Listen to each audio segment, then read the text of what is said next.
കേരളത്തിൽ കനത്ത ചൂട് തുടരുന്നു. മാർച്ച് മാസം ആരംഭിക്കുന്നതോടെ വേനൽ കടുക്കാനാണ് സാധ്യത. അതേസമയം കനത്ത ചൂടിന് ആശ്വാസമായി സംസ്ഥാനത്തെ 5 ജില്ലകളിൽ ഇന്ന് നേരിയ മഴ പെയ്യാൻ സാധ്യതയുണ്ടെന്ന് കേന്ദ്ര കാലാവസ്ഥാ നിരീക്ഷണ കേന്ദ്രം അറിയിച്ചു. കേരളത്തിൽ കനത്ത ചൂട് തുടരുകയാണ്. വടക്കൻ ജില്ലകളിൽ സാധാരണയിലധികം ചൂട് ഇപ്പോൾ തന്നെ അനുഭവപ്പെടുന്നുണ്ട്. മാർച്ച് മാസം ആരംഭിക്കുന്നതോടെ വേനൽ കടുക്കുമെന്നാണ് നിഗമനം. അതേസമയം കനത്ത ചൂടിന് ആശ്വാസമായി സംസ്ഥാനത്തെ 5 ജില്ലകളിൽ ഇന്ന് നേരിയ മഴയ്ക്ക് സാധ്യതയുണ്ടെന്നാണ് കാലാവസ്ഥാ നിരീക്ഷണ കേന്ദ്രത്തിന്റെ പ്രവചനം. തിരുവനന്തപുരം, കൊല്ലം, പത്തനംതിട്ട, കോട്ടയം, ഇടുക്കി എന്നീ ജില്ലകളിലാണ് മഴ സാധ്യത പ്രവചിക്കപ്പെട്ടിരിക്കുന്നത്. കഴിഞ്ഞ ദിവസം പത്തനംതിട്ട, കോട്ടയം ജില്ലകളിൽ നേരിയ മഴ ലഭിച്ചിരുന്നു. വെള്ളിയാഴ്ച തെക്കൻ ജില്ലകളിലും ഒറ്റപ്പെട്ട മഴ ലഭിക്കാൻ സാധ്യതയുണ്ട്. പത്തനംതിട്ട, കോട്ടയം ജില്ലകളിൽ മഴ പെയ്യാനുള്ള സാധ്യത.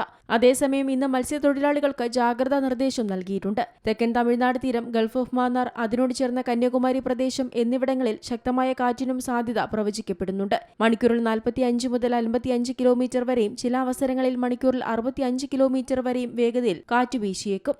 അതേസമയം സംസ്ഥാനത്ത് വരും ദിവസങ്ങളിൽ ചൂട് വർദ്ധിക്കാനാണ് സാധ്യത. പകൽ സമയത്ത് വടക്കൻ കേരളത്തിൽ സാധാരണ ചൂടിനേക്കാൾ കൂടുതൽ അനുഭവപ്പെടാൻ സാധ്യതയുണ്ട്. വേനൽ മഴ എത്തിയില്ലെങ്കിൽ കേരളം കടുത്ത വരൾച്ച നേരിടേണ്ടി വന്നേക്കും. കോഴിക്കോട്, വയനാട്, മലപ്പുറം ജില്ലകളൊഴികെ മറ്റു ജില്ലകളിലെല്ലാം ചൂട് വർദ്ധിക്കാനുള്ള സാധ്യതയും നിലനിൽക്കുന്നുണ്ട്. അതേസമയം വടക്കൻ ജില്ലകളിൽ രാത്രി താപനിലയിലും വർധനവുണ്ടാവും. മഴ സാധ്യത നിലനിൽക്കുന്നുണ്ടെങ്കിലും ഭൂരിഭാഗം പ്രദേശങ്ങളിലും ചൂട് സാധാരണയേക്കാൾ കൂടുതലായിരിക്കും. വടക്കൻ ജില്ലകളിൽ വെയിൽ കഠിനമാകാനാണ് സാധ്യതയെന്നും ശരാശരി 34 ഡിഗ്രി സെൽഷ്യസ് വരെ താപനില ഉയർന്നേക്കാമെന്നും കാലാവസ്ഥാ വിദഗ്ധർ പറയുന്നു. News desk, Zee Malayalam news.